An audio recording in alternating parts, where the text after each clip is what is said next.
Hello, welcome back to Vendor Besties. Last episode we welcomed Joelle as our first guest, but today we're going to talk about how you avoid burnout. What does burnout look like for different people? Because it doesn't look the same for everybody. And what is a realistic expectation of your work-life balance, and how do you manage that when you're starting a business? Managing burnout is ongoing. Yes. For some people more than others, but it is literally something that if you are in charge of everything, it's all on you. You have to be really attentive to your energetic resources. So how many of us at this table, our business is just us and we are all the things? Right. And I feel like that's probably a lot of people watching as well. The overarching message of Vendor Besties is how networking really helps all of that, but we are periodically going to dig into things like, what are the things that it's important to invest in? What are the things that are building blocks to make this work? And one of them, my personal, is work-life balance. And I haven't had wedding burnout yet because I had retail burnout twice. And that looked like anxiety attacks that kept me non-functional for several weeks at a time, and I took a 7-week leave of absence from a job because I could not function. So after wrecking my life a couple of times because I couldn't apparently manage myself, I will not do it again. And especially because this career is something I enjoy so much and I'm so much more passionate about. I enjoyed retail, I'm great at it, but this is life-giving in so many ways.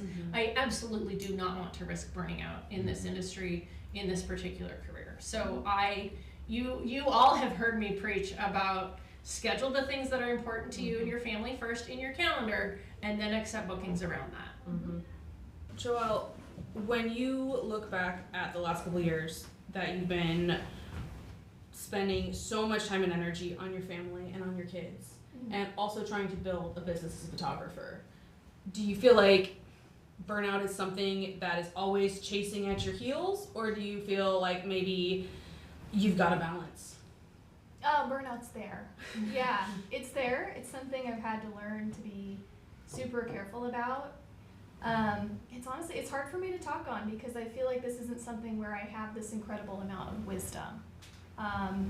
In the last few years, we became adoptive parents to 2 kids, and that's when photography became my thing. It used to just be kind of a hobby, a little side money, and now I'm like dependent on it. This is the hustle. Yeah. This is it. So What's the answer to managing so much like demands on your time, right? The flexibility, so that you can actually like show up for all of those things and not be completely burnt out. I resonate. It's the same for me in like starting this small business, or mine, not yours. I think it's a lot of it has come down to, and I'm still kind of learning my limits. Like success to one person might be 45 weddings a year. Yes. For me, booking 10 to 15 and having income to go on vacation with my family, pay for the groceries each month. Like, I'm also fortunate to have a husband who works full time and can kind of be like the sole provider, and I'm more of like the fun savings kind of money. So I am grateful for that, but I think you have to realize what is, based off of past experience, like what is too much for you? Yeah. Am I gonna end up staying up till 3 a.m. editing this gallery to get it to my couple on time? Do I want to book 2 weddings in a weekend? The answer for me is absolutely not. I'm like max maybe 3 a month is kind of where I want to tap out. Yeah. And then you can space them out to make sure that you have significant editing time between all of those weddings. Right.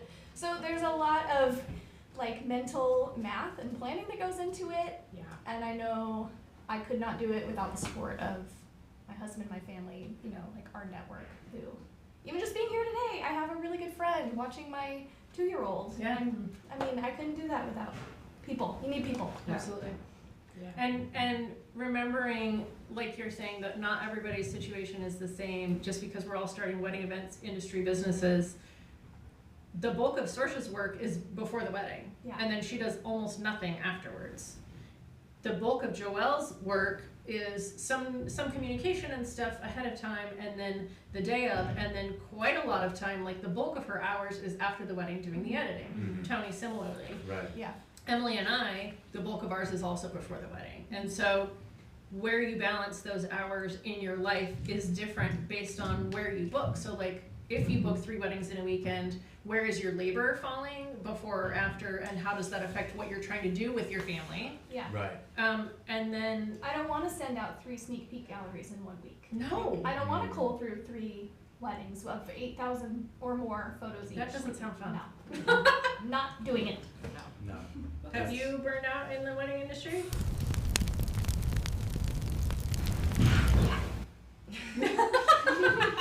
Do you want to talk about it? It's You a don't have deep look to. to the side. Oh. It is deep though. It When is you deep. hit burnout, like, not just like I'm feeling run down. When you actually hit a serious burnout. Well, and it's like when you sit there and you're actually like honest with yourself about Yeah. it. Just in the industry side. Now, in my personal life side, I have always struggled with my mental health. Honestly, every one of us at this table does. I know. Regularly. And thanks for being vulnerable to share. We wouldn't be in the business if we didn't believe in the thing that we're contributing to. Absolutely. But that's what it takes.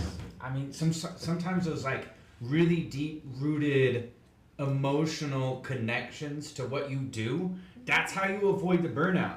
That's how you like connect with your work on such a level that you can be a mother, a wife, a business owner, and all the other things that your life requires is because you have that deep rooted connection with love and compassion, and all that kind of makes it possible to juggle all that at one time. There was a period of time in my life as a photographer where doing maternity and newborn shoots were very hard for me. Absolutely. Fertility has been a big part of my story and how we came upon adoption, and you know, I likely will never be pregnant and have a biological child, and that has come with a lot of grief. But tapping into that pain, like, I don't get to experience this, but I get to be part of these people's stories and like make it a very positive experience And enhance for their. them. Oh, that's And there's healing in that. It's like maybe my wedding was great, but like maybe your wedding's not the greatest, or you have heartbreak there, but like you get to be part of it for other people, and I think it's something special. Well, that's really the thought that I keep coming back to as we are talking about burnout, and it immediately starts pulling up a lot of deeply emotional experiences. And I think that in a lot of cases, for myself, and I think this is probably applicable to a lot of people, burnout isn't just an example of I'm doing too much physically, but burnout is very much linked in with your mental health and with your physical health together. Burnout is like a physical expression of all of that breaking down. And in order to manage it and take care of it, you have to take care of your body and also your emotional state and mind. Mm-hmm. And a lot of that comes down to balancing how you spend your energetic resources, balancing your calendar, having good boundaries, and being honest with yourself. Yeah. Because that burnout, if you actually get to the point where you are falling apart physically, it can take weeks to recover from, months to recover from. It can come with severe mental health issues. And physical. Yeah, it is not necessarily just, I am feeling burnt out right now. Like, if you let yourself get to that point, and all of us have gotten there in different ways at different times, it requires recovery. And then you can't be making forward progress on what you're trying to do because you're recovering. And knowing the signs too. Like, one of my signs is my car gets messy, and I'm like, I have to prioritize cleaning, and then I have to clean my mind. So taking a self-care night, doing something fun for myself, driving out to the gorge. But it's not always possible to be 100%, but knowing the signs that are like that threshold, that I might not be prioritizing the right things. Right. So my first wedding after I got divorced last year was here at the Victorian Bell.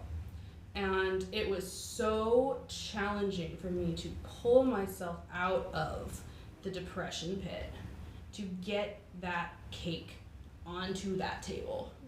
And the entire last year of my life, being a single parent and running a small business as an artist where I'm making a tremendous amount of physical output every week. Yeah. Like, the labor that I have to do to get my bills paid, it's physical, it's mental, it is all consuming. There is not an opportunity for me to moderate in a way that I'm going to be able to like take care of myself very efficiently. There's really not, there's only so much give, right? You only have so many hours in a week. And it has been a journey to figure out how can I do all of these things and not get burnt out when burnout isn't an option. Yeah, It's really also different too when like depression hits. Thank you for being vulnerable and sharing these things. I'm I sure hate being a people crier. also. I hate crying. But you're the crier because I don't. Yeah, I was gonna say, teach me. You're just more in tune with your emotions and haven't interesting shoved how- them to the side like the rest of us. There's scientific proof. Grief and stress make you stupid. Your brain does not brain. Yeah. Dude, I feel that. It's absolutely Grief true. and stress have made me stupid. Yeah. And it's not, Oh. it's ideally not forever. Why? This is how we go from sobbing to maniacal laughter in 20 seconds. You have to set boundaries for yourself. You do. But You have to set boundaries in your calendar, and you have to decide ahead of time what you're going to need to be able to take care of yourself. Yeah. And like one example as a baker, I don't do holiday sales. I'm not going to be doing cupcake boxes or Christmas cookie boxes. I'm not going to be doing Easter stuff. Am I leaving money on the table? Maybe. But I make custom cakes. And I would rather say these aren't cake holidays. It's going to be an opportunity for me to rest. Yeah. There's like an ebb and a flow to this Totally. business. There's that busy season and that slow season. I like to let things be slow. Yes. I like to give myself that time because there are a lot of family obligations and social obligations, but I don't think that fighting to stay busy and to stay booked year round is ever going to be good for you. It's not worth it. I had 3 or 4 inquiries for my daughter's birthday last year, and I had already decided no. Yeah. That's, Oh, I'm hell not no. working my kids' birthdays. And did I lose out on thousands of dollars? Yes. Yeah. Was it worth it? No. Yes. But you didn't lose that money. I think that's how you have to think about it. Right. Yeah. It was never your money because that was your boundary. Right. Nice. And all the inquiries that I don't get because I don't want to take on because it's too much for too little, that was not my money. Mhm. Yep. That was somebody else's money. Yeah, Yep. it's someone else's job. And good perspective. you know what I mean? The only money is the money in your account. Mhm. And that's What sometimes money in my I was gonna say, but Sometimes the money it's going imaginary. in and out of your account, it's just numbers. As long as you have enough numbers to put a roof over your head and some food on your table There you go. and maybe some lattes. Yeah. And Once what? in a Wait, while. hold on. And How two did you just bananas. say latte? Lattes. Latte. How else do you say latte? Latte? Latte. Latte. Latte. How do I say What are you How did I saying? say it? Tony?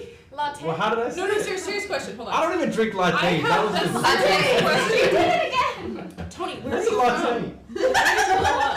I'm from Portland. No, But you're that not. is your You're from accent. some imaginary town where they say latte. Latte.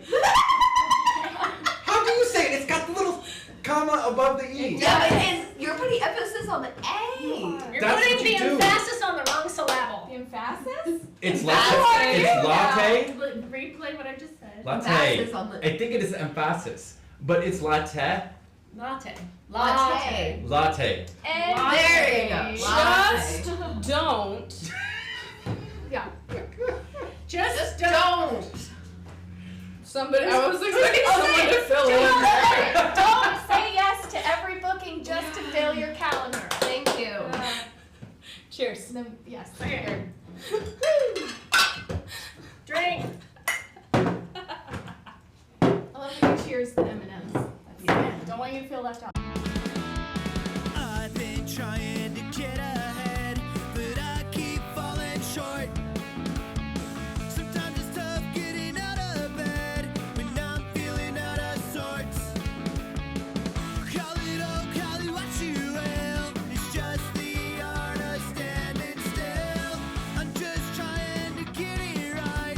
Call up my besties for a ride. You know the best is yet to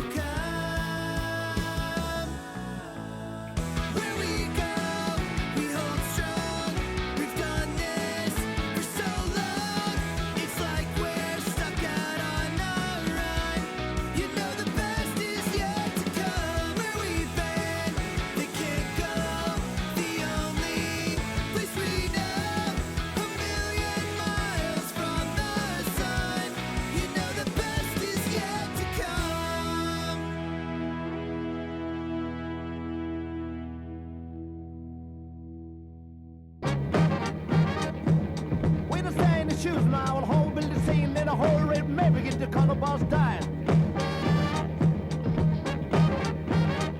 When it's the same way, it's gonna come be steen.